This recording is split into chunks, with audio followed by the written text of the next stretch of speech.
교회는 그리스도의 몸이다라고 이렇게 고백을 합니다. 왜냐하면 교회를 통해서 하나님의 은혜를 받고 또 우리가 교회를 통해서 하나님의 그 사랑과 또 합력해서 하나의 어떤 공동체를 이뤄가기 때문입니다.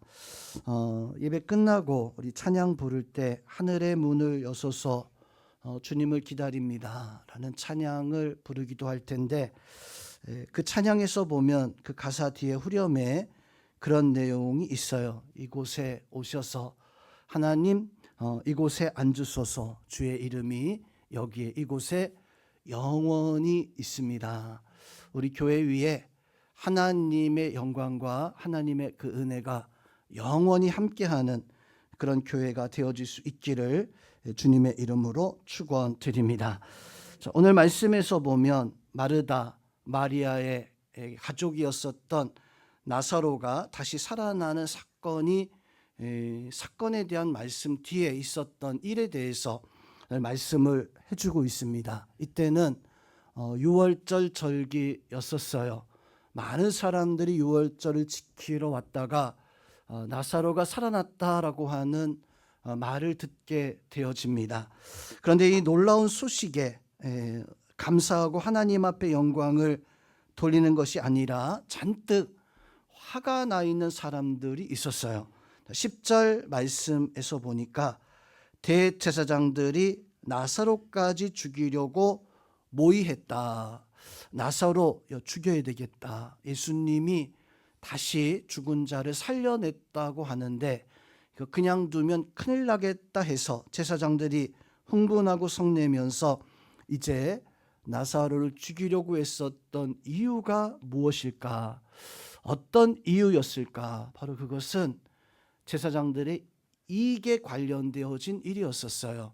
당시 제사장들은 자기 이익을 위해서 제사 절기를 그것을 변제시켰던 그런 일들이 성경에 많이 기록이 되어져 있습니다.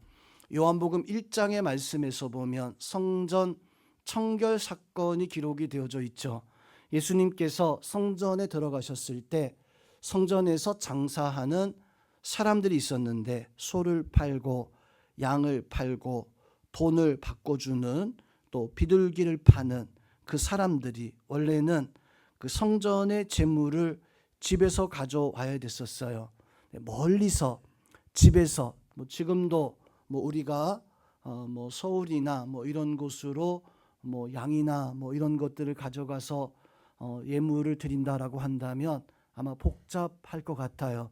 차를 불러야 될 것 같고 또 그 차에 양을 실어야 되는데 양이 상처 하나 나면 아니 되니까 최첨단의 어떤 기술을 사용해서 그렇게 해야 되지 않겠습니까? 그런데 유대 백성들은 그 당시는 걸어서 때로는 하루 이틀이 아니라 몇 개월씩을 걸어서 예루살렘까지 나아가서 그곳에서 하나님 앞에 제사를 드리게 되어지는데, 집에서는 출발할 때는 분명 깨끗하고 흠이 없는 어린 양이었었지만 성전에 가서 보면 이 어린 양이 흠이 있거나 분명 어린 양이었는데 가다 보면 커서 이게 이제 어린 양이 아니라 이제는 어른 양이 되어져 버리는 그런 경우들도 있다 보니까 제사장들이 여러분 그러지 말고 편안하게 성전에서 우리가 최고급 양들을 송아지들을 황소들을 준비해 놓을 테니까 돈만 가져오세요.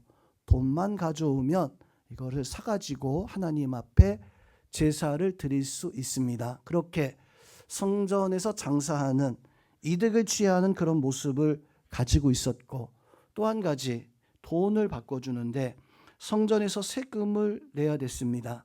근데 이 성전 세금은 유대인의 돈으로 성전 세금을 내요. 베드로가 예수님에게 와서 예수님에게 묻습니다. 우리가 로마에 세금을 내는 그것이 합당합니까? 우리는 하나님께 예물 세금을 드리는데 어떻게 해야 됩니까? 그때 예수님께서 베드로에게 로마 그 동전을 가져오라라고 말씀하면서 이 동전에 누구 얼굴 그려져 있냐? 누구 얼굴이 있냐라고 이렇게 물어보았을 때 베드로가 가이사의 얼굴이 그려져 있습니다. 로마 황제의 얼굴이 그려져 있습니다. 그러면 가이사의 것은 가이사에게, 그리고 하나님의 것은 하나님께 드리라라고 이렇게 그 바리새인들에게 이야기해 주는 그런 장면을 성경에서 바로 볼 수가 있습니다. 그런데 오늘 이제 그 성전에서 바로 이제 돈을 바꿔주는 것이 그 로마 그 돈을 가지고 오면 유대 돈으로 바꿔주는 거예요. 거기서 어떤 이득을 발생하게 되어지는, 그런데 그런 이득을 발생하는 그 일들을 해야 되는데, 그러려면 성전에 사람들이 찾아와야 돼요. 문제는 예수님 때문에 성전에 찾아오는 것이 아니라 유월절 종료 주일에 예수님께서 성전에 들어오는데, 성전에 들어올 때 사람들은 성전에 있었던 것이 아니라 다 그 예수님을 찾으러, 예수님을 만나러 나아가게 되어지는 그런 모습을 보게 되어집니다. 그래서 오늘 18절 19절 말씀 보세요. 18절과 19절 말씀에서 보니까 이에 무리가 예수님을 맞음은 이 표적 행함을 들었습니다. 예수님께서 놀라운 일들을 행하였기 때문에 사람들이 예수님을 환영하러 나가게 되어졌다. 그런데 19절 바리새인들이 서로 말하되 볼지어다 너희 하는 일이 쓸데없다. 보라 온 세상이 예수님을 따라간다. 바리새인들과 제사장들이 성전에 있었던 거예요. 성전에 있으면서 서로 말하기를, 야 우리가 이렇게 성전에서 돈 벌려고 하는 이런 것들이 이거 쓸데없다. 조금 바꿔서 말하면 우리 성전에서 지금 우리가 하나님 앞에 제사하는 일 다 이거 이제 쓸데없어졌다. 왜냐하면 사람들이 예수님을 맞이하러 갔기 때문에. 성도 여러분, 오늘 말씀에서 이 바리새인들과 제사장들은 나사로의 다시 살아난 사건으로 말미암아 자기들이 지금 성전에서 하고 있는 믿음의 그 일을, 하나님의 그 일을 어떻게 말합니까? 쓸데없는 일로 말하고 있어요. 우리는 이 말에 정말로 귀를 기울여야 됩니다. 교회 와서 내가 하는 일, 그 일이 사람들이 관심을 가져주지 않는다 해서 불필요한 일로 여길 것인가, 쓸데없는 일로 여길 것인가, 하나님께서 나를 보시고 기뻐하신 그 일이 혹시 사람들이 관심을 가지지 않는다 할지라도 그것을 귀중하게 여길 수 있는 그런 은혜와 자세가 우리 가운데 있어야 됩니다. 우리 영혼께 성도님들은 그 은혜로 살아갈 수 있기를 주님의 이름으로 축원드립니다. 오늘 바리새인들 제사장들이 나사로가 죽었다 살아났다라고 하는 바람에 사람들이 나사로를 찾아가게 되어져요. 예수님을 찾아가게 되어집니다.